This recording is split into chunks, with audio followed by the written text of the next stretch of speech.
The smell is what stopped me. 4 months into the end of the world, you stop trusting your eyes first. Your eyes get lazy.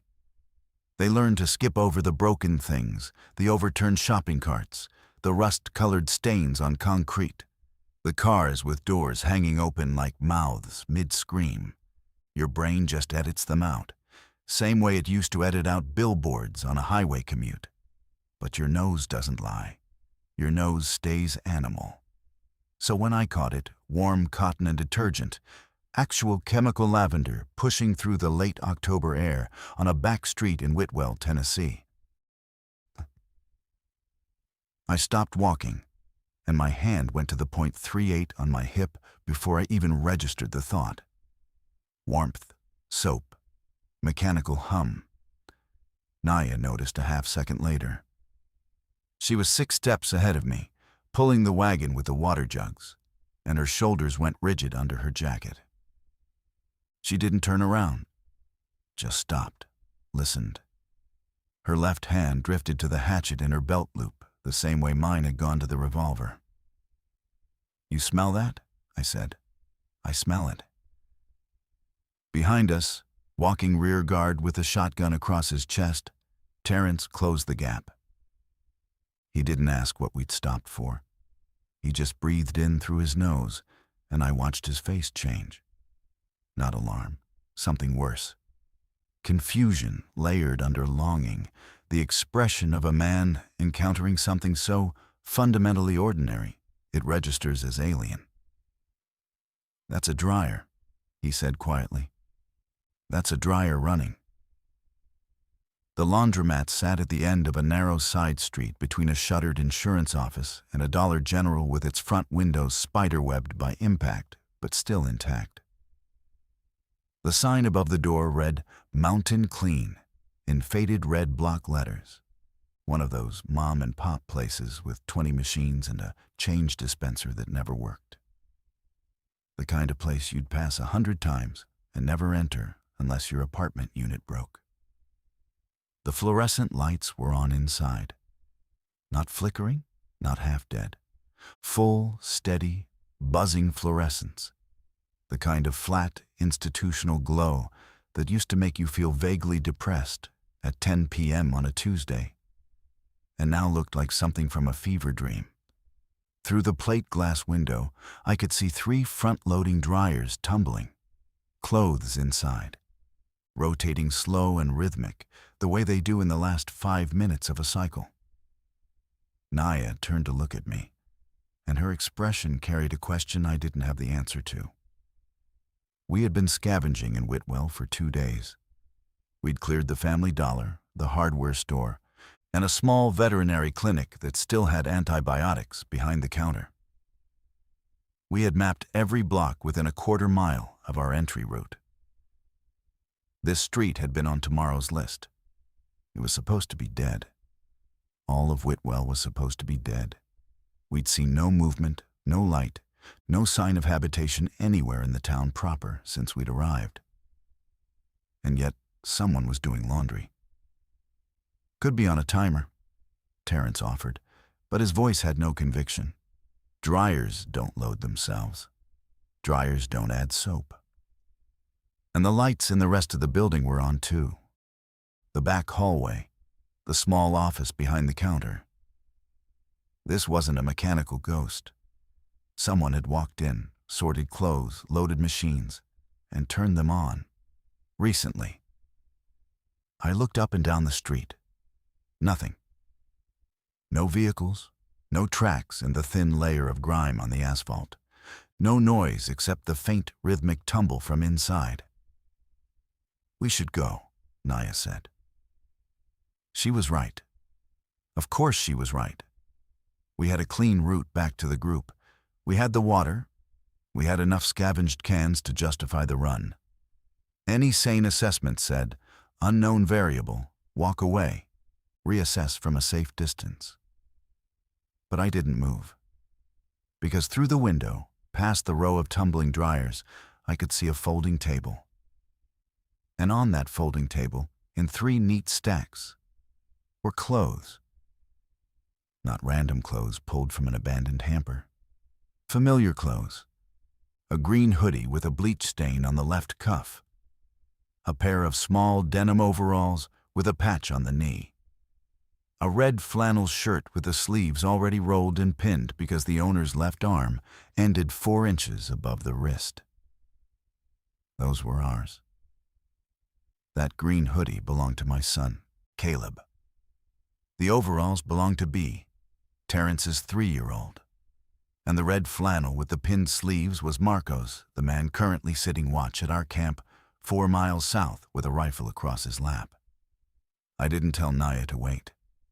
I pulled the .38 and walked to the door. The door chimed when I pushed it open. An actual door chime, that 2-tone electronic ding from a motion sensor mounted above the frame. I nearly fired a round into the ceiling from pure reflex.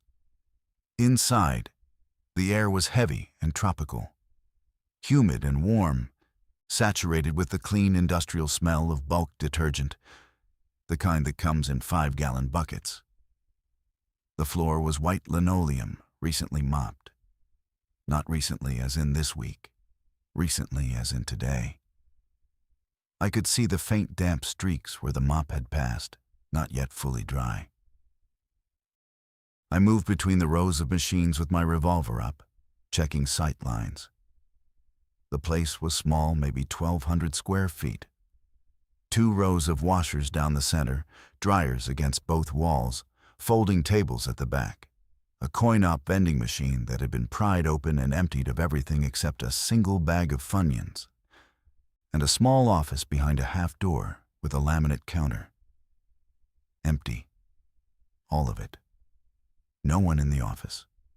No one behind the machines. No one in the single-stall bathroom in the back corner, which I checked by pushing the door open with my boot while keeping the .38 trained at chest height. Nobody. Naya came in behind me. Terrence stayed at the door with the shotgun, watching the street. Standard formation.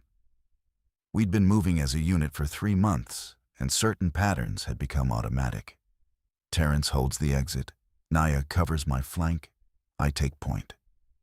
Not because I was the most qualified. Because I was the most expendable. Single mother of a 9-year-old. No medical skills, no military background. No particular talent for violence. Naya was a veterinary technician whose pharmaceutical knowledge had kept us alive through 2 rounds of infection. Terrence was a former lineman for EPB Chattanooga who could wire, build, or repair anything with a motor. Their skills were irreplaceable. Mine were not. So I walked first. Naya moved to the folding table and stood over the 3 stacks of clothes without touching them. I watched her face cycle through the same sequence mine had run outside. Recognition, disbelief, inventory, alarm. "This is Caleb's," she said, touching the green hoodie. "I know." "These are B's overalls. I mended that patch myself, Laurel, 3 weeks ago." "I know." "How are they here?" I didn't answer because I didn't have an answer. Our camp was 4 miles south, in a decommissioned fire lookout tower on a ridge above the Sequatchie Valley. We had 17 people. We had a system. Clothes were washed by hand in a creek a 1/4 mile from the tower, hung to dry on a line strung between pines, collected each evening. Nobody had reported anything missing. Nobody had mentioned clothes vanishing off the line. But here they were washed in a machine, dried in a machine, folded with the kind of even precision that suggested someone who had done this 10,000 times. I picked up Caleb's hoodie, held it to my face, and breathed in. Clean. Not creek clean, not soap shaving in cold water clean. Machine clean. The fabric was soft. No stiffness, no residual grit. It smelled like it had come out of our dryer in the apartment in Chattanooga, before any of this, before the world turned its teeth outward. I stood there in a working laundromat in a dead town, holding my son's clean hoodie to my face. and felt something I hadn't felt in 4 months. Something so disorienting it almost buckled my knees. Comfort. Not safety, not relief. Comfort. The warm laundry, Sunday afternoon, everything is handled feeling that belongs to a world with electricity and schedules and someone who bothers to fold. And I hated it immediately, because comfort is the most dangerous thing left. "We need to go," Naya said again. "Terrence," I called toward the door. "Anything?" "Street's dead, but the generators around back, I can hear it. Diesel, sounds like a 7-kilowatt standby unit. Someone's maintaining it. There's fresh fuel cans stacked against the wall." "How fresh?" "Weeks of supply. Organized. Whoever this is, they're not passing through." I looked at the 3 stacks of clothes. Caleb's, B's, Marco's. 3 people from 3 different roles in our camp. A child, a toddler, a man on perimeter watch. No pattern I could decode. No message I could read. Just clean laundry, folded with care, waiting in a building that shouldn't have power in a town that shouldn't have people. I took the clothes, all 3 stacks, loaded them into a plastic basket from behind the counter, and carried them out the door. The chime sounded again as we left. We didn't speak for the first mile of the walk back. The wagon wheels on the gravel road and the rhythm of our boots were the only sounds. Then Naya, without looking at me, said the thing I'd been thinking since I'd pressed Caleb's hoodie to my face. "Someone's been watching us." "Yes. Someone who knows our names, who knows which clothes belong to which person, who knows where we hang them to dry." "Yes. And instead of approaching us, or threatening us, or taking anything, they stole our dirty laundry, washed it, and folded it." I adjusted the basket against my hip. The clothes were still warm from the dryer. The warmth radiated through the plastic and into my side, and it felt like a hand resting there, gentle and proprietary. "Yes," I said. "That's exactly what they did." I didn't tell the whole camp. Not at first. We got back to the lookout tower at dusk, and I pulled the 3 people whose clothes I was carrying into the lower equipment room while Terrence and Naya took the water jugs up. Marco was already there. His watch shift had ended 20 minutes earlier, and he was sitting on an overturned bucket, cleaning the rifle bolt with a rag. He looked up when I set the laundry basket on the floor. "Those mine," he said, nodding at the red flannel on top. "When did you last see this shirt?" He thought about it. Marco was good at that, actually thinking before speaking instead of filling dead air. He was 41, a former restaurant manager from Cleveland, Tennessee, who'd lost his left hand to a bite he'd cauterized with a camp stove burner in the first week. The amputation had been Naya's work, performed on a picnic table with veterinary anesthesia and a bone saw from the hardware store. He'd never once complained about it. He never mentioned his wife or his daughter either, and none of us asked. 3 days ago, he said. On the line, I hung it up after creek wash, and it wasn't there the next morning. Figured the wind took it. It didn't, I told him. I told Caleb, who listened with the rigid, focused stillness he'd developed since the outbreak, my 9-year-old who no longer fidgeted, who no longer interrupted, who processed new information like a field report. And I told Terrence, who'd gone upstairs and come back down with B on his hip, the toddler already reaching for her overalls, with the simple recognition of ownership. Somebody took laundry off our line, Marco said slowly. Carried it 4 miles to Whitwell. Washed it in a functioning laundromat they're maintaining with diesel generator power, folded it, and left it for us to find. We didn't find it on purpose, I said. We weren't supposed to hit that street until tomorrow. If we'd followed the original route, we'd never have gone down that block. So they expected you to find it eventually, or they were going to bring it back. That second possibility sat in the room like a change in pressure. Bring it back to our camp. Which meant they knew where our camp was. Which meant they'd been close enough to observe our drying line, identify individual garments, remove them without detection, and return to a town 4 miles away. Multiple times, presumably, since there were 3 people's clothes from what might have been 3 different days. Nobody heard anything, I asked. Nobody on watch saw movement near the line. Marco's jaw tightened. He ran perimeter watch. If someone had gotten close enough to pull clothes off a line 30 yards from the tower, it happened on his time or Terrence's. Nothing, he said. Not a sound. Caleb spoke for the first time. Maybe they came during creek wash, when everyone's down at the water, the line's out of sight from the creek. He was right. Our washing routine took us downhill to a creek bed obscured by a tree line. For roughly 40 minutes each wash day, the drying line near the tower was unmonitored. We'd never considered it a vulnerability because we'd never had anything worth stealing. Stiff, hand-scrubbed clothing was not exactly a high-value target. Unless the value wasn't in the clothing, unless the value was in the act. I want to go back, I said. Tomorrow. Same team. I want to see if anything changes. Marco studied me. What are you hoping for? I don't know.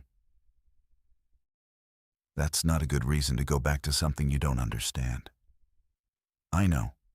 I want to go back anyway. He let it sit for a moment, then nodded once and reached for his flannel with his remaining hand. He held it up, examined the pinned sleeve, pin still in place, rolled to the exact length Naya had set 3 weeks ago, and brought it to his face the same way I'd done with Caleb's hoodie. He breathed in.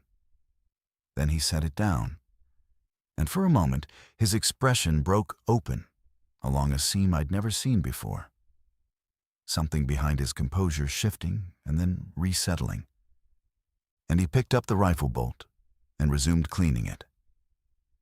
Fine, he said, but I'm coming with you. We went back 3 days later. Same route, adjusted for the fact that someone might be watching it. Terrence stayed at camp this time. Someone had to, with both Marco and me gone. And we took Naya and a woman named Diane, a 58-year-old retired postal worker who rarely spoke, but who had the best eyes in the group and a .30-30 lever action she'd taken from her own house on day 1. The laundromat was exactly as we'd left it. Lights on, machines off this time, no tumbling dryers, no hum of water through pipes. But the floor was mopped. The folding tables were wiped clean.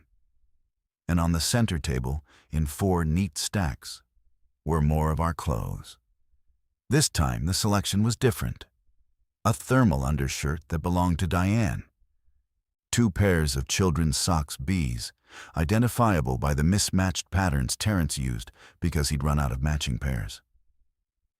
A fleece pullover that belonged to Naya, which she confirmed she'd last seen on the drying line 5 days earlier. And a pair of my jeans. My jeans. The ones with the right knee blown out that I'd been wearing every 3rd day since July. They were patched, not just washed repaired. Someone had sewn a neat square of matching denim over the blown-out knee with small, even stitches. I ran my thumb over the patch and felt the precision of it. This wasn't survival mending. This was someone who sewed well, who cared about the finish, who had taken the time to match the thread color. Marco cleared the building the same way I had: bathroom, office, behind the counter. Empty. Diane posted at the front window and watched the street through her scope. Naya circled the exterior and came back reporting that the diesel generator behind the building had been refueled since our last visit. The cans were rearranged. One was missing from the stack. fresh boot prints in the soft ground behind the building. One set, size 9 or 10. Work boots, lug sole. One person, she said, coming and going through the back. There's a trail worn in the grass leading to the tree line behind the Dollar General. They've been using the same path for a while. I stood over the folding table looking at my patched jeans and tried to name what I felt. It wasn't fear exactly. Fear has an object you're afraid of, a thing, a consequence, a known bad outcome. This was something else, a formlessness. Someone was caring for us, specifically and individually, with skill and consistency and total anonymity. And I had no framework for processing that. In the old world, an anonymous gift was a kindness. In this world, any unknown actor was a variable, and variables killed people. But they'd patched my jeans. Marco came out of the office holding a clipboard. "Rotation schedule," he said, handing it to me. I looked at it, handwritten in neat block letters on a legal pad clipped to a standard office clipboard. It was a laundry schedule. Days of the week across the top, names down the left side, not our names, but descriptions. Green hoodie boy, little girl overalls, one-hand flannel man, knee jeans woman, tall woman fleece, old woman thermal. 6 of our 17 people, described by their clothing, scheduled across a 2-week rotation. Pickup days marked with a small P. Wash days marked with W. Return days marked with R. Return days. They were planning to bring the clothes back. The schedule showed return days that hadn't happened yet. Future dates. Calculated forward, accounting for what appeared to be a 3-day turnaround. Pickup from our line on Monday. Wash on Tuesday. Fold and return Thursday. The return location wasn't our camp. It was marked as Creek Rock, which I assumed meant the large, flat boulder near our washing spot, where we sometimes laid clothes to sun-dry. They'd been planning to leave the clean clothes where we'd find them and assume they were our own, already washed. They'd been planning to integrate into our routine invisibly. If I hadn't smelled that dryer on the wrong street on the wrong day, we might never have known. "This is insane," Diane said from the window, not turning around. It was the first thing she'd said since we'd entered Whitwell. "This is patient," Marco corrected. "This is someone who's been watching us long enough to learn our schedule, identify our people by sight, and build a system around our habits. That's not insane. That's operational." "Those aren't mutually exclusive," Diane said. She was right about that, too. I looked at the schedule again, at the neat handwriting, at the small check marks next to completed tasks, each one identical in size and pressure, the marks of someone who found satisfaction in consistency. At the bottom of the page, in smaller letters, a single notation: fabric softener running low. Check Dollar Gen backstock. Whoever this was, they were worried about fabric softener. We took the clothes again. We also took the clipboard. And then I made a decision that Marco opposed and Naya called reckless, and Diane simply refused to participate in. I left a note. I wrote it on the back of a receipt I found in the office trash, using a pen from the counter cup. 6 words. "Who are you? Why this?" I set it on the folding table where the clothes had been, weighted down with a quarter from the broken change machine, and I walked out. Marco didn't speak to me for the first 2 miles of the return hike. When he finally did, it was without preamble or warmth. "You just confirmed we found this place." They already knew. The clothes were gone last time. They know we've been here. Knowing and confirming are different things. You gave them a direct communication channel. You told them we're willing to engage. That's an invitation. Maybe it needs to be. Why? I didn't have a clean answer. The tactical calculus was simple, and it all pointed the same direction Marco was pointing. Unknown actor, unknown motive, unknown capability. You don't engage. You observe. You increase perimeter watch, and you vary your patterns, and you accept the loss of a few garments as the cost of identifying a potential threat. You do not leave a note. You do not open a dialogue. You do not do what I did. But the tactical calculus couldn't account for the thing that was actually happening in my chest, which was a slow, spreading crack in the numbness I'd been maintaining since Chattanooga. Someone had patched my jeans. Someone had matched the thread. Someone had written fabric softener running low in small, worried handwriting. And that detail, the smallness of the worry, the domesticity of it, the absurd, persistent caring about texture in a world that had abandoned every comfort except not dying, had broken something open in me that I wasn't sure I could close again. I didn't say any of that to Marco. I said, because whoever this is has been within 30 yards of our children and chose to wash their clothes instead of anything else. That's data. He considered this. Then, it's one interpretation of the data. What's another? Grooming, he said flatly. Establishing trust before establishing presence. Making yourself necessary before making yourself known. It's a pattern. You know it's a pattern.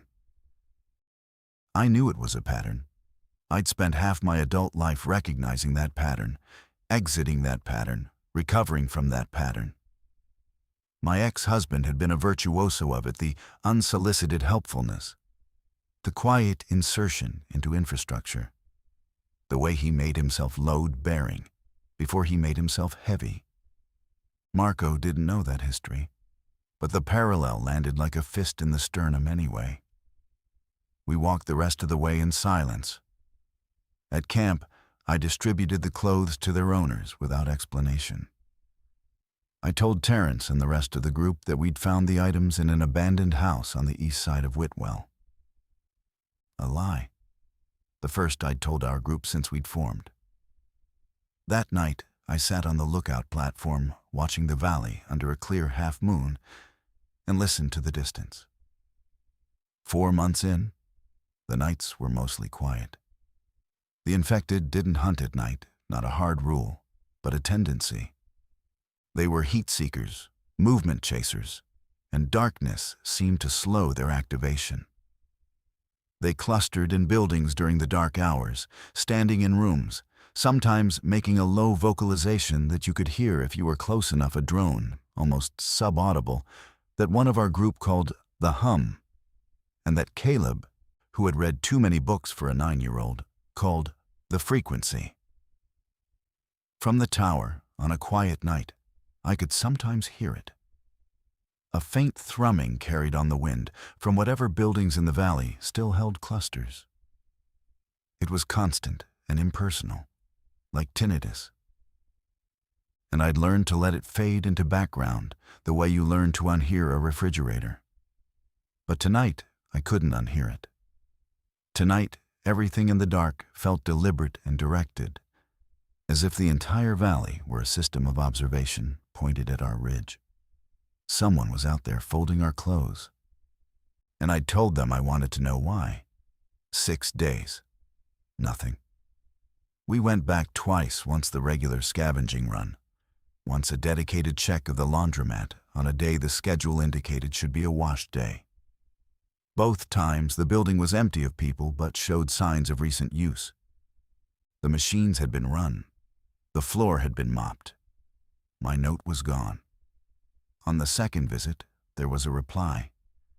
Same kind of paper receipt backing from the office trash. Same pen or one identical to it. Handwriting I recognized from the clipboard schedule. Neat, small, block letters. Because it's Tuesday. 3 words. I read them, standing at the folding table with Marco behind me, and felt the floor tilt slightly, the way it does when you realize you've been asking the wrong question. Not why are you doing this, The answer to that was apparently self-evident to the person writing. It's Tuesday. Tuesday is wash day. Wash day means you wash. The outbreak, the collapse, the 4 months of accumulated apocalypse between the old world and this moment, none of it had amended the schedule. It was Tuesday. Someone did laundry on Tuesday. Marco read it over my shoulder and said nothing for a long time. Then, either this person is dangerous or this person is broken. I'm not sure which one I'm less comfortable with. I thought about that distinction. Dangerous or broken. In the old world, those were separable categories, clean and diagnostic. But 4 months in, I wasn't sure anyone who'd survived was one without the other. I was dangerous. Marco was broken. Naya was both. Every single person in our group carried the evidence of what staying alive had required, and the evidence wasn't pretty. And categorizing a stranger for the same damage we all bore felt like a hypocrisy I wasn't willing to maintain. I wrote back. What happened on Tuesdays before? Left it on the table, walked out. 3 days later, we came back and found the answer. Longer this time. Written on a full sheet of legal paper, folded once. My wife worked Tuesdays. I did the house laundry while she was at the clinic. She was a dental hygienist. Kids were in school. I had the house to myself. I'd sort everything by color and temperature, run 3 loads, fold during the second rinse cycle, have everything in drawers before she got home at 5. She never asked me to. She did it herself on Saturdays when I was at the shop. But Tuesdays were mine. It was the only chore I liked, the only one that ended clean. Below that, in slightly smaller writing, as if added after the initial draft. She turned on a Thursday. The kids were already gone. I was at the shop when it happened. By the time I got home, it was done. I didn't have to do anything except lock the door from the outside. She was still in the kitchen. I could hear her through the door. She sounded like the dishwasher running on the wrong cycle. I sat on the porch until it got dark, and then I went to the laundromat because it was almost Tuesday. I sat down on the plastic chair bolted to the floor in front of the dryer row and read it again and again. And then I folded the letter and put it in my jacket pocket, and Marco, who had read it over my shoulder again, sat down in the chair next to me and stared at the floor with his incomplete arm resting on his knee. "Okay," he said quietly. "Okay, what?" "Okay, I understand." We sat in the laundromat for 10 minutes without speaking. The fluorescents hummed. The machines sat dormant. The mop marks on the floor were drying in slow, retreating lines. Outside, through the plate glass, Whitwell sat empty and windless under a white sky.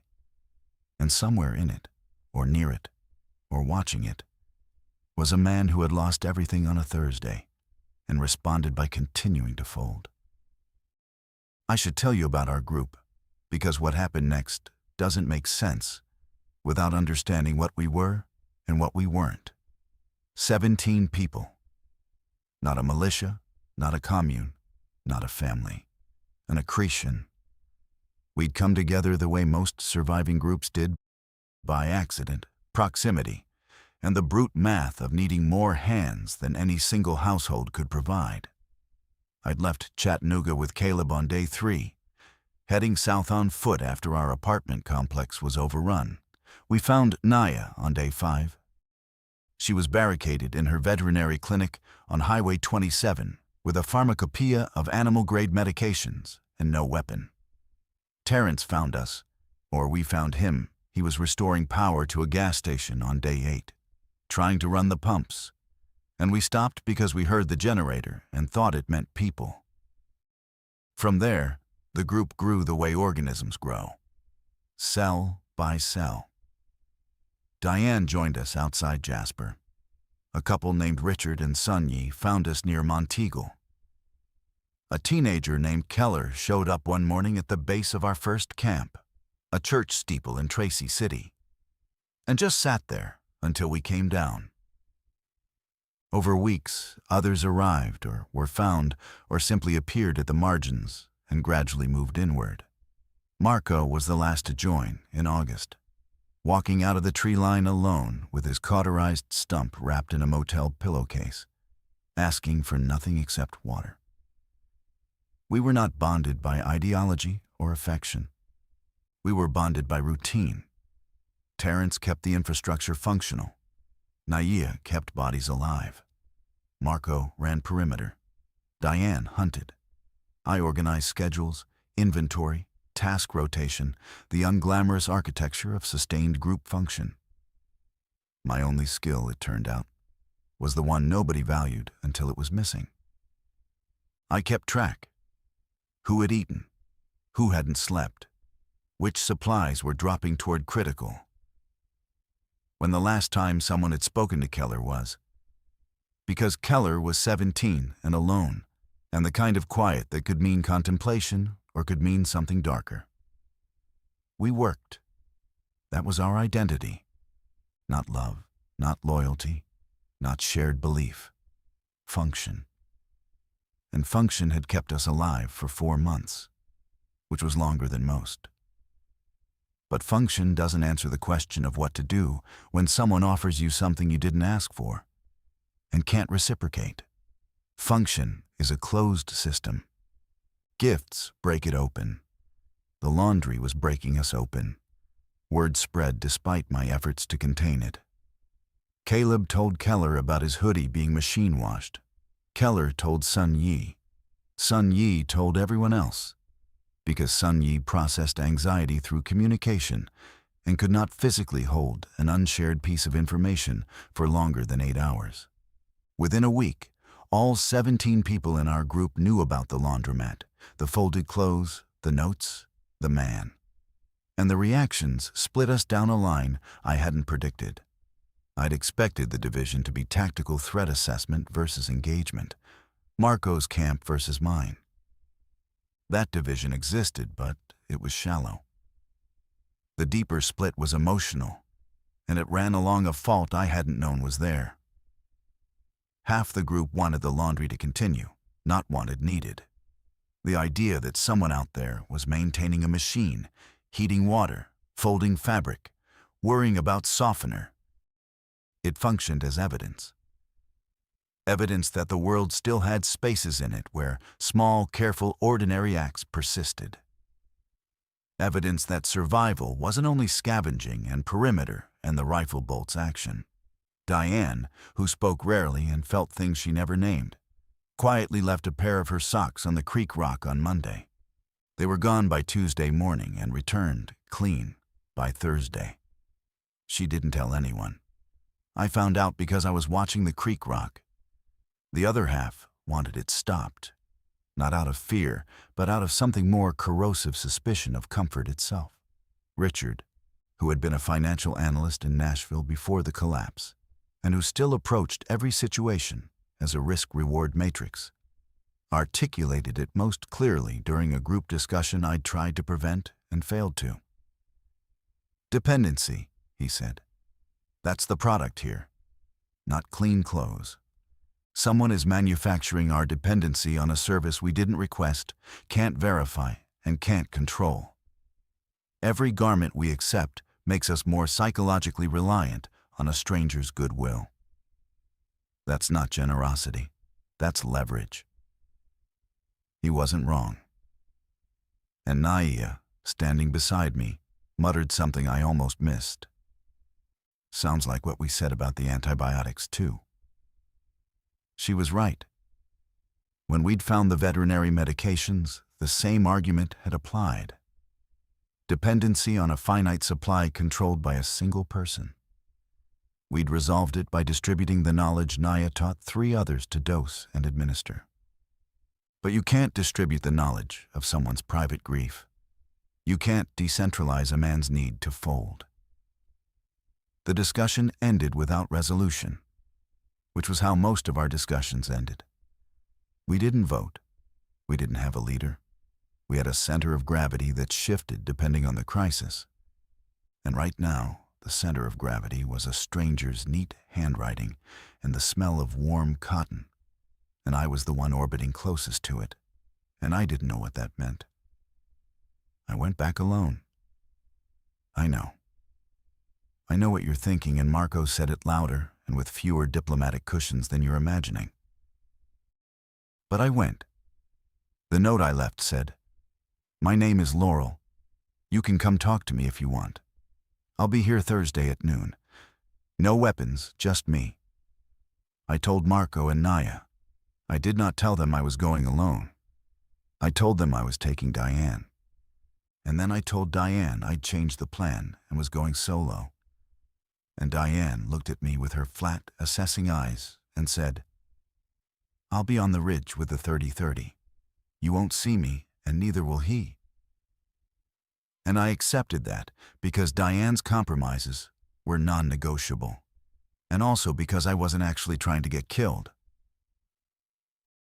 Thursday noon, I sat in the laundromat in the same plastic chair with my .38 on the folding table in front of me. Unloaded, cylinder open, visible. A gesture. The kind of gesture that works in a negotiation between rational actors and gets you killed in a negotiation with anything else. I was betting on rationale. Noon came and went. 12:15, 12:30. The fluorescents hummed. A dryer clicked intermittently as it cooled from a recent cycle. On the table beside my revolver were 2 stacks of folded clothes, more of ours, retrieved and washed and waiting. These were Keller's. A black band t-shirt for a group I didn't recognize, and a pair of cargo pants with a rip in the back pocket that had been sewn shut with careful black thread. At 12:40, I heard the back door open. Not a slam, not a creak. A controlled turn of a knob and a measured push. The door opening of a person who understands how sound carries. He came around the end of the dryer row and stopped. He was maybe 55. White. Thin but not gaunt, the thinness of sustained labor, not starvation. Gray hair cut short and recently, with the uneven line of a self-administered trim. He wore work boots, lug sole, size 10, matching the prints Naya had identified, and a canvas jacket over a flannel shirt. And his hands were empty and visible at his sides. No weapon I could see. No belt holster, no knife sheath, no bulge at the ankle. He'd come to meet me the same way I'd come to meet him. Deliberately unarmed, deliberately exposed. His face was weathered and clean-shaven and unremarkable, except for his eyes, which were the palest blue I'd ever seen, and which held an expression I can only describe as careful. Not cautious, careful. The way you handle a piece of clothing you're about to fold, attentive to the seams, conscious of the fabric, aware that the purpose is to leave it better than you found it. "Laurel?" he said. Not a question. He'd read my note. "That's right." "I'm Glenn." "Hello, Glenn." He looked at the revolver on the table, looked at the open cylinder, looked back at me. Then he walked to the dryer row, opened a machine, and began pulling out a load of damp clothes. He carried them to the folding table across from me and started sorting. "These aren't ours," I said, watching him separate darks from lights. "No, these are mine." He folded in silence for a few minutes. His movements were exact. Shirts folded in thirds, then half. Pants folded along the crease. Socks paired and tucked. Each item pressed flat with a pass of his palm before being placed on the stack. I watched his hands and thought of the letter. The only chore that ended clean, and understood that what I was watching wasn't a man doing laundry. It was a devotional, a repetition, a liturgy, a Tuesday-shaped prayer performed to a congregation of one who couldn't hear it anymore. "How long have you been watching us?" I asked. "Since you arrived on the ridge, early July." "Almost 4 months. 93 days. You counted. I count everything now. Days, loads, cups of diesel. It helps? Why our clothes? He stopped folding, held a blue t-shirt against his chest, looked at it, then set it down and smoothed it flat. I ran out of mine in August, he said. Washed them all. Every piece in the house. Everything in the kids' drawers, everything in her closet. Washed them and dried them and folded them and put them back. Then did it again. Then again. By the third week, the fabric was starting to wear from the cycles. Her favorite blouse tore in the machine, right down the front seam. He placed the blue shirt on the stack with the same careful press. I needed more laundry. That's all it was, at first. I saw your line from the Ridge Road. I took a few things, washed them, brought them back. It was supposed to be invisible. You weren't supposed to find this place. But we did. You did. And then you left a note. And then it wasn't invisible anymore. And I had to decide if I could stop. Can you? He looked at me with those pale, careful eyes. I don't know. Can you stop keeping track of who's eaten and who hasn't? The question hit somewhere below my sternum. Not because it was intrusive, but because it was accurate. He'd been watching long enough to see me, not just the group, but me, my specific function, my particular compulsion. The clipboard I carried from meal to meal, the marks I made, the way I counted the same way he counted, because counting was how we each held the world in place. I closed the cylinder on my revolver and holstered it. He watched me do it and didn't flinch and didn't step back. My group is divided about you, I said.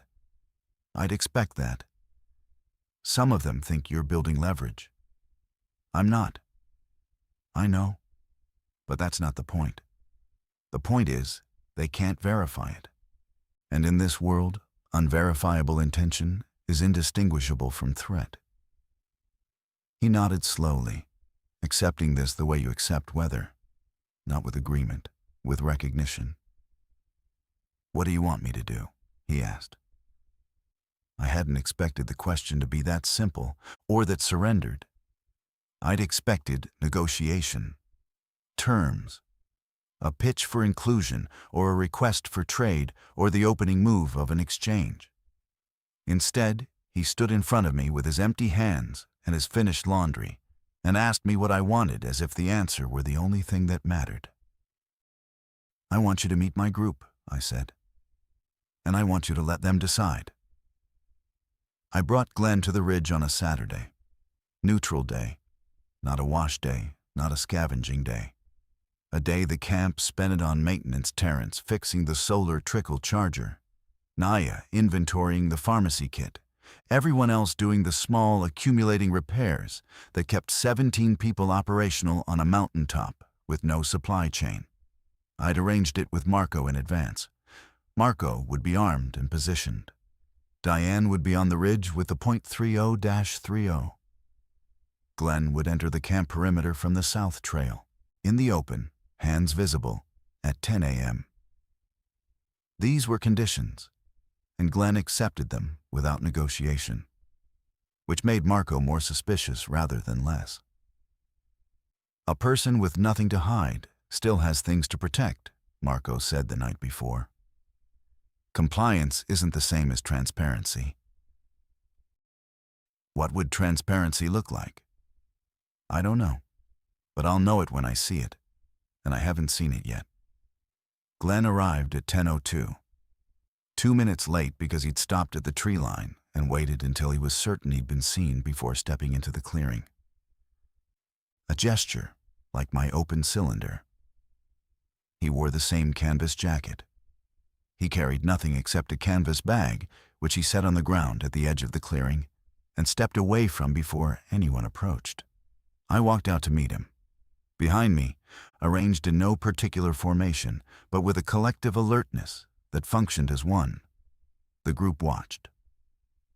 "What's in the bag?" I asked. "Fabric softener. Found a case of it in the Dollar General stockroom.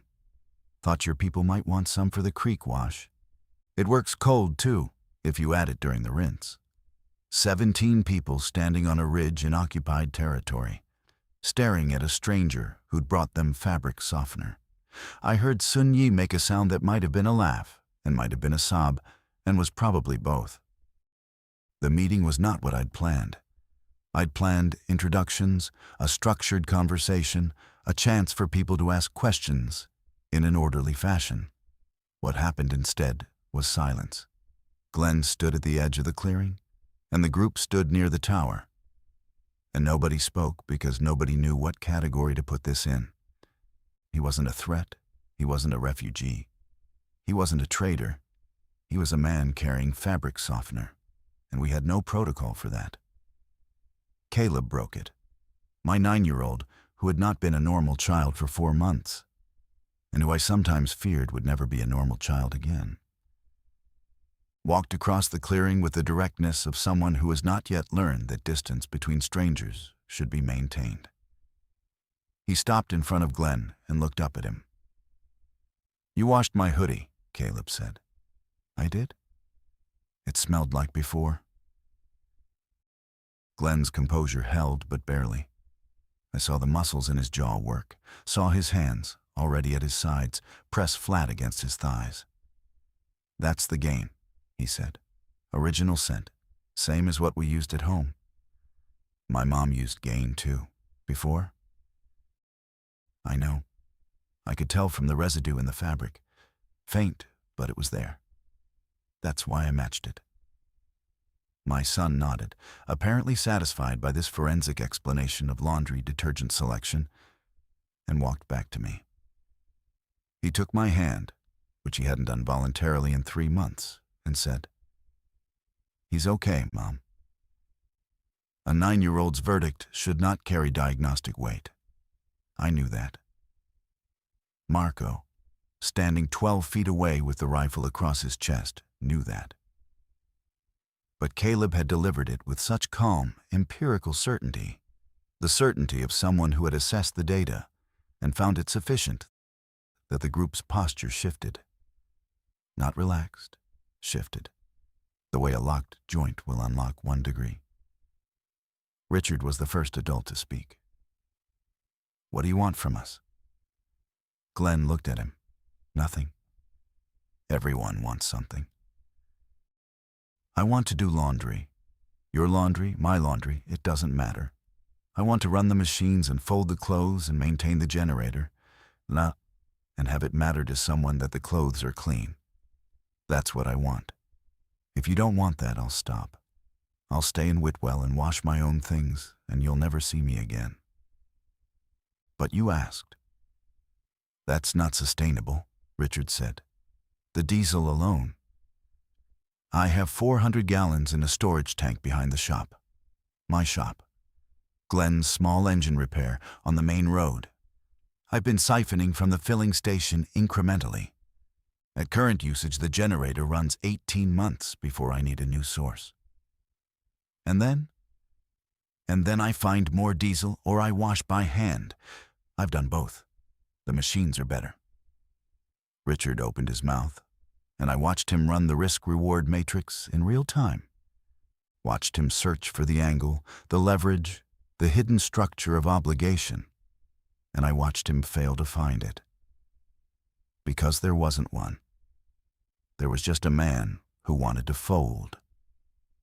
Glenn didn't join our group. This was important to him, and, I would learn, important to the equilibrium of what came next. He stayed in Whitwell. He lived above his shop in a 2-room apartment he'd fortified with plywood and steel brackets, with clear sight lines from the second-floor windows and a reinforced door at the street-level entrance. He had food, canned goods, and dry stores from a systematic clearing of every residential kitchen in a 4-block radius. He had water from a well behind the insurance office, hand-pumped and filtered. He had the generator, the diesel, the laundromat. He had a bolt-action hunting rifle he said he'd fired 3 times in 4 months, twice at infected, once at a feral dog that had been circling his building at night. He was, in every meaningful sense, self-sufficient.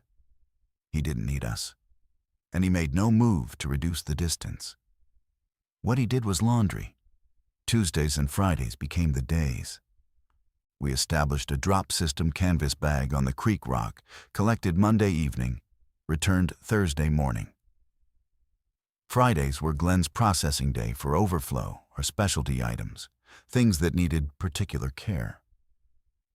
Sun Yi had a silk scarf she'd carried from Nashville, the last gift from her mother, too delicate for creek washing. She left it in the bag once, with a note that said, "Please be gentle with this."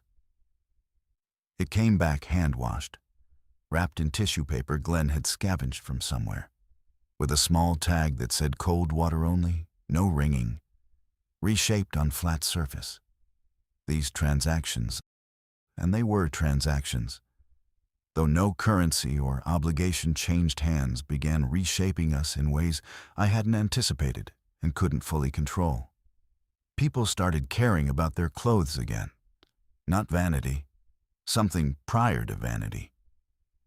Keller, who had been wearing the same 2 outfits in rotation for months, and who treated his own body with the carelessness of a teenager who has decided nothing matters, began separating his darks from his lights. He asked me if the laundromat had the capacity to handle a sleeping bag. He mended a tear in his jacket before sending it because he said, not looking at me, "I don't want to make extra work for the guy." B, Terrence's 3-year-old, had no context for what was happening. She had no memory of the before world. She'd been 11 months old on day 1. But she understood the ritual. Tuesday was the day the bag went out. Thursday was the day it came back. And Thursday became, without anyone naming it, her favorite day, the day she'd toddle to the creek rock and pull out her overalls and hold them up and say soft, with the delight of a child for whom soft was not a baseline, but a miracle. I watched this happening and felt 2 things at once, oppositional and irreconcilable: gratitude and terror. Gratitude because my people were remembering something I'd been afraid they'd lost.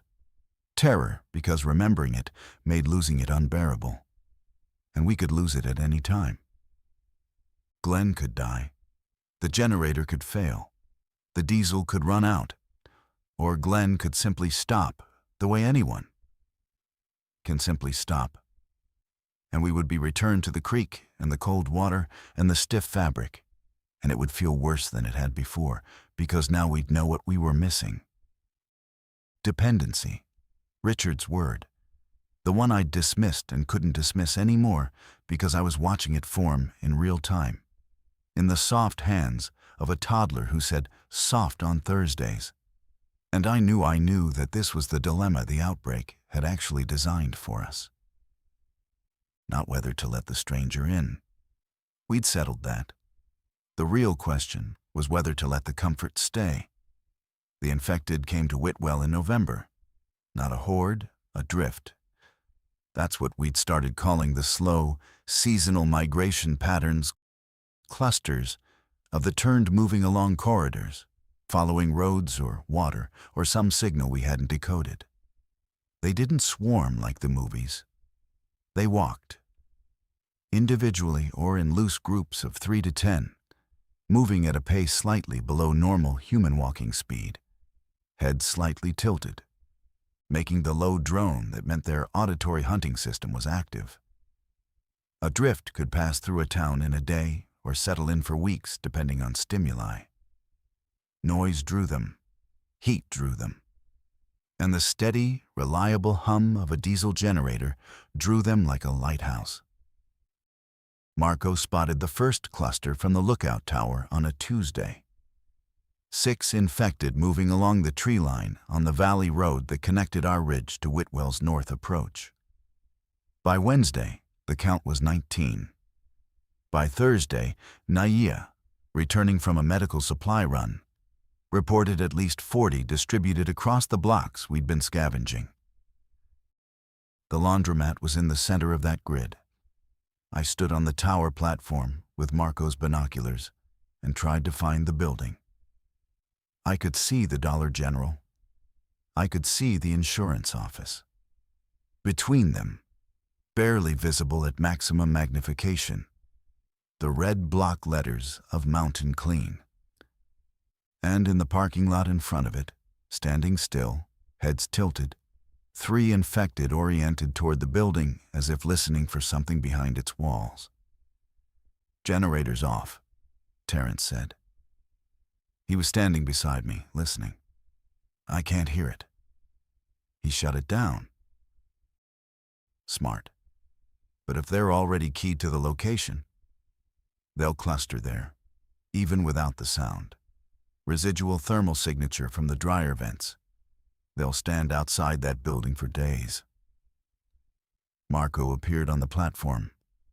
He'd been running numbers, his term for threat calculation, a process he performed silently and delivered as conclusion. "He has a rifle and a fortified apartment above the shop," Marco said. "The shop is 3 blocks from the laundromat. If he stays put and stays silent, the drift will pass. 12 to 18 days based on observed patterns." "And if he goes to the laundromat?" "Then he's moving through occupied blocks to access a building under surveillance by infected who are waiting for the sound that drew them there in the first place."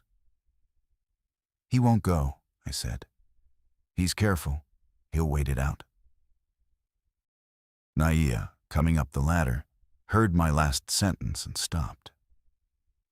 She looked at me with the expression she used when someone presented a diagnosis that was clinically possible but practically wrong. "Laurel, today is Tuesday." The realization arrived like ice water in the lungs. Today was Tuesday, wash day. And Glenn had not missed a Tuesday since we'd found him.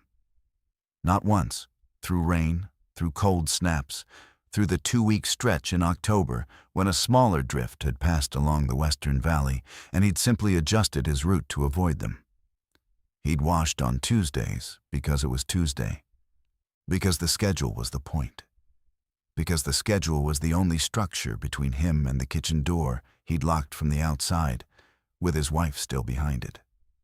Missing Tuesday meant something to Glenn that it didn't mean to us. For us, missing a wash cycle was an inconvenience. For Glenn, missing Tuesday was the end of a world he'd already lost once. "He'll go," Naya said. I lowered the binoculars, looked at Marco, looked at Terrence, looked at the valley road stretching south through bare November trees toward a town full of the turned and a man whose grief had calcified into a schedule that would kill him if he kept it. "I need to get to him before he goes to the laundromat," I said. Marco's answer was immediate. "No. If I take the ridge trail, you'd come in from the east. The drift is concentrated north and center. You'd have to cross 4 blocks of open ground with no cover and unknown infected positions to reach his shop. Minimum 2-hour exposure window. No. Then we go in force, 5 of us, armed. 5 people firing weapons in an acoustic bowl with 40+ infected in proximity. We'd draw every one of them and we'd lose people. No. Then what? We sit here and watch him die?" The question hung over the platform, caught in the wind that cut across the ridge and carried, faintly, the distant hum from the valley below. Marco looked at me with the expression I'd learned to read as his version of compassion, which looked, to anyone who didn't know him, like irritation. "We sit here and trust him to make the right choice. He survived alone for 4 months. He knows what a drift looks like. He'll wait. You don't know that." "No, I don't." Glenn did not wait. We saw it from the tower the next morning. Wednesday. Not a wash day. Worse. Through the binoculars, I watched a figure move along the back wall of the Dollar General, pausing at each corner, checking lines of sight. Canvas jacket, work boots, moving with the deliberateness of a man following a route he'd practiced, but slower than usual, accommodating the presence of 5 infected, standing in the intersection 1 block north. He wasn't going to the laundromat. He was going to the Creek Rock, our drop point, where a canvas bag of dirty laundry would be waiting because we'd followed the routine. Because Keller had put his clothes in the bag on Monday evening the way he always did, and Diane had added hers, and Sun Yi had included the silk scarf again, and I'd placed the bag on the rock at dawn on Tuesday before the drift count had reached critical. The bag was still there. The bag was sitting on a rock 4 miles south of the laundromat and 1 mile south of the worst of the drift. And Glenn was moving toward it through the occupied blocks because Tuesday's pickup hadn't happened and the schedule had a gap, and the gap was intolerable. "He's not going to the machines," Naya said, watching beside me. "He's coming to get our laundry." I lowered the binoculars and felt the full architecture of what we'd built, the drop system, the schedule, the comfortable routine, reveal its other face. We hadn't just accepted his care. We'd given him a route, a pattern, a set of fixed points in time and space that a man governed by compulsion would follow regardless of conditions. 'Cause the structure was the only thing standing between him and the sound of his wife through a locked kitchen door. We had given him something to die for, and it was a bag of dirty clothes. "I'm going," I said, and this time I didn't frame it as a discussion. Marco grabbed my arm, not hard, firm enough to hold. "Laurel, let go. Listen to me. If you go down there, you are risking your life for a man who is risking his life for a bag of laundry. At what point does the chain of irrational decisions break? When someone breaks it, that's the point. He won't stop on his own. The schedule won't let him. So someone else has to be there to say stop. Send someone expendable. There is no one expendable. That's what he taught us." Marco's hand stayed on my arm for another 3 seconds. Then it dropped. He unslung his rifle and held it out to me. "You can't shoot accurately past 40 yards, and we both know it. Take Diane." "Diane's already packing," Naya said from the ladder. I looked down and saw Diane at the base of the tower, 30-30 in hand, coat on, watching me with a flat, unsurprised expression of someone who'd known this was coming before I did. We went. 2 of us. Down the ridge trail into the valley, moving fast and quiet, taking the eastern approach that skirted the drift's observed perimeter. The morning was cold and overcast, the kind of November gray that flattened everything into a single plane of colorless distance. We could hear them before we saw them, the hum, louder than it ever was from the ridge, a vibration that you felt in your molars and your sternum simultaneously. Diane moved like the woods were an extension of her own body, each footfall placed with a precision that made my comparative clumsiness feel obscene. We covered the first 2 miles in 40 minutes, staying in the tree line, paralleling the road. At the creek crossing, where the trail dropped into open ground for a 100-yard stretch, we stopped. The creek rock was visible. So was the canvas bag, sitting undisturbed on its surface, dark against the gray stone. And so was Glenn, 200 yards north, moving along the drainage ditch on the road's east shoulder, crouched and steady, heading directly toward us. Between him and the rock, standing in the road like sentinels, were 4 infected. They weren't moving. They were facing south, heads tilted at the listening angle, locked onto something, a sound, a frequency, a trace of warmth. They stood in a loose line across the road, and Glenn's path was going to intersect them in approximately 2 minutes. "He doesn't see the 2 on the left," Diane said quietly. "Brush is blocking his sight line. He sees the 2 on the road. He doesn't see the pair behind the culvert. She was already racing the .30-30. I didn't think about it. I stepped out of the tree line into the open ground, and I walked toward the creek rock, and I picked up the canvas bag, and I held it above my head with both hands so Glenn could see it from 200 yards. He stopped. I saw him stop, saw him register me, register the bag, register the implication. The laundry is accounted for. The schedule is intact. The gap is filled. You can stop. He stood in the drainage ditch for a long moment. Then he turned around and began moving back the way he'd come. The 4 infected didn't move. They hadn't detected him. They hadn't detected me.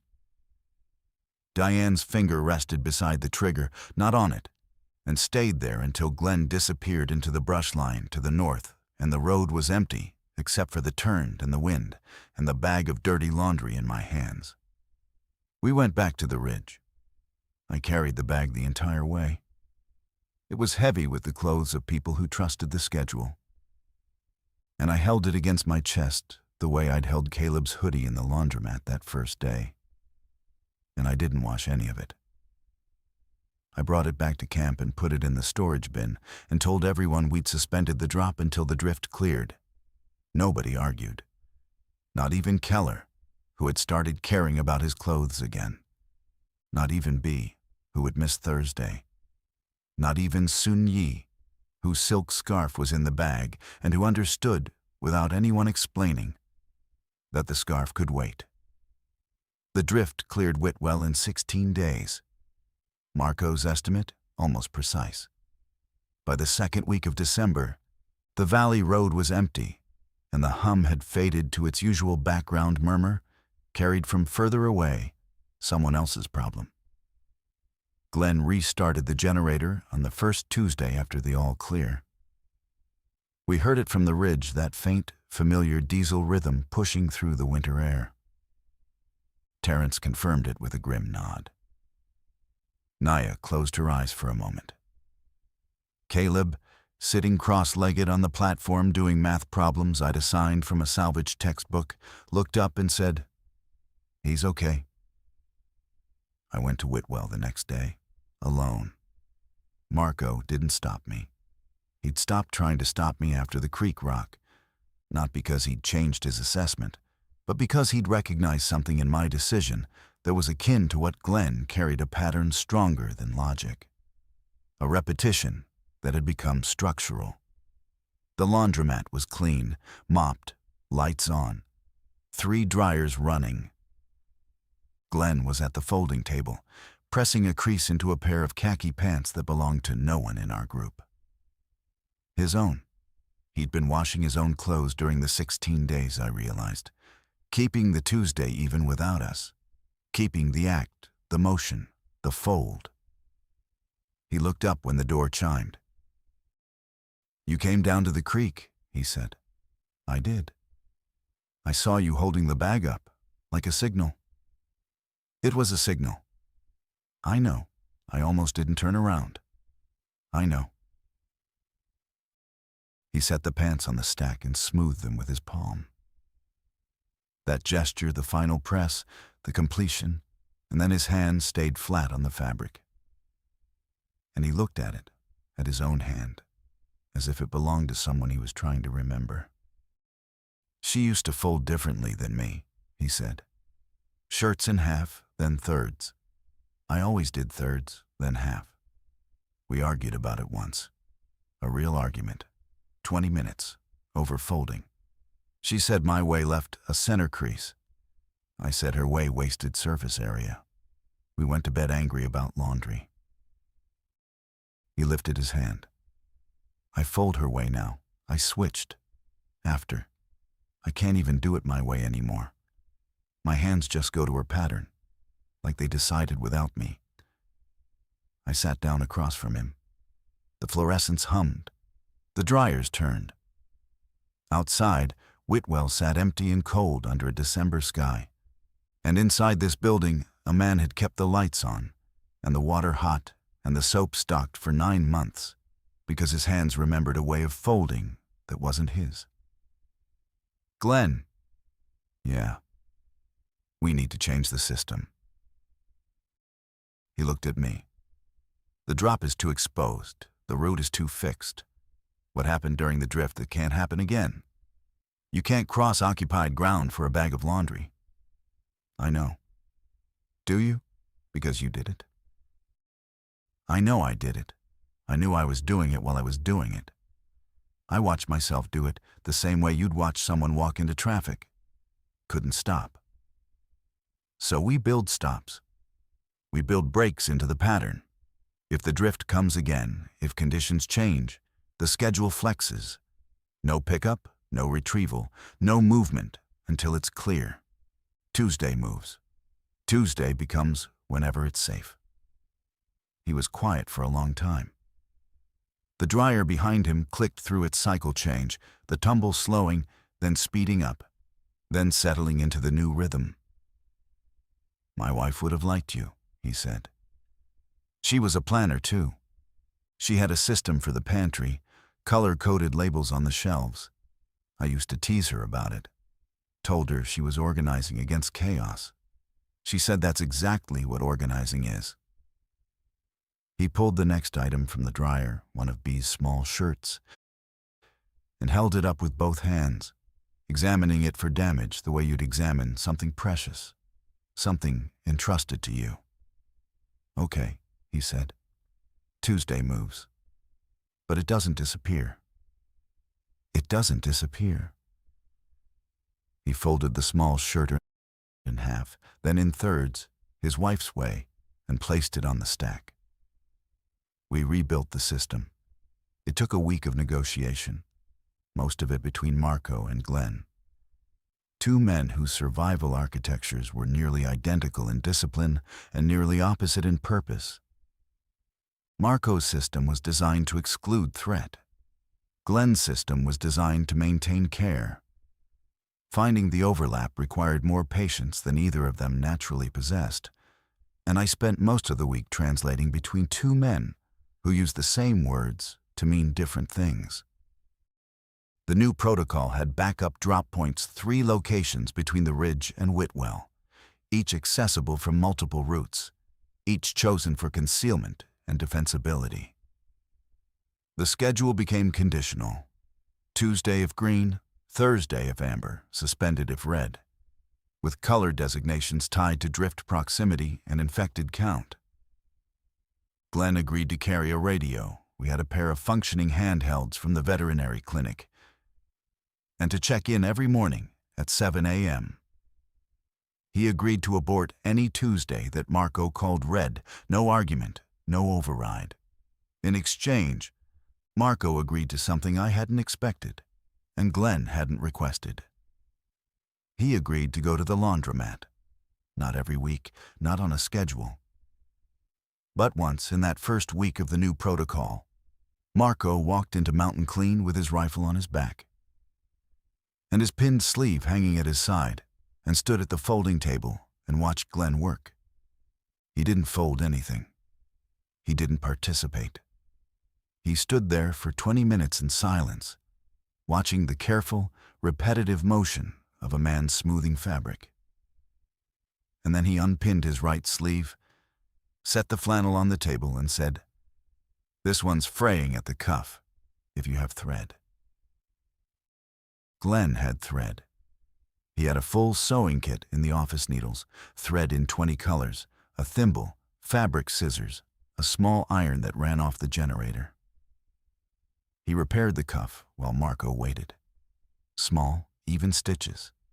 The same precision he put into everything. When he handed it back, Marco looked at the repair for a long time. "My wife did these when I had 2 hands," Marco said. "I haven't been able to since." "You don't have to. That's what I'm here for." Marco put the flannel back on and pinned the empty sleeve and walked out without another word. But that night, back at camp, he found me on the platform and stood beside me in the dark and said, I was wrong about the leverage. What changed your mind? The thread. He matched the thread to the original stitching color. My wife's thread. From a repair she did 6 years ago. He looked at the existing stitches and matched them. That's not leverage, that's attention. And attention at that level is either love or madness, and I don't think it matters which. Below us, the valley hummed its low, distant frequency, and the tower held. And somewhere in Whitwell, a man was washing clothes by a schedule that bent now but did not break. And 17 people on a ridge slept in garments that smelled faintly of Gain original scent. And the world was not okay, but the laundry was clean. And the laundry was clean. 4 months later, 8 months total since the outbreak. 4 since I first smelled warm cotton on a dead street in Whitwell. Glenn missed a Tuesday. Not because of a drift, not because of a red call on the radio. The generator threw a rod. Mechanical failure, the kind of entropy that takes everything eventually. He radioed at 7 a.m., voice steady, and said, "No wash today. Engines down. Working on it." Caleb heard the call from across the platform. He walked over, took the handset from Terrence's hand, pressed the transmit button, and said, "That's okay, Glenn. We'll do creek wash. You can fold them when you're ready." Silence on the radio. Then, faintly, a sound that might have been a laugh or might have been something else, something catching in a man's throat. The sound of a structure flexing instead of breaking. "Copy that," Glenn said. "I'll be ready." That evening, Bee stood on the creek bank watching Terrence wash her overalls in cold water and asked, in the plain, unbroken voice of a child who has never known the world to work any other way, "Is it Thursday yet?" "Not yet, baby. Almost. Almost Thursday. The schedule holds.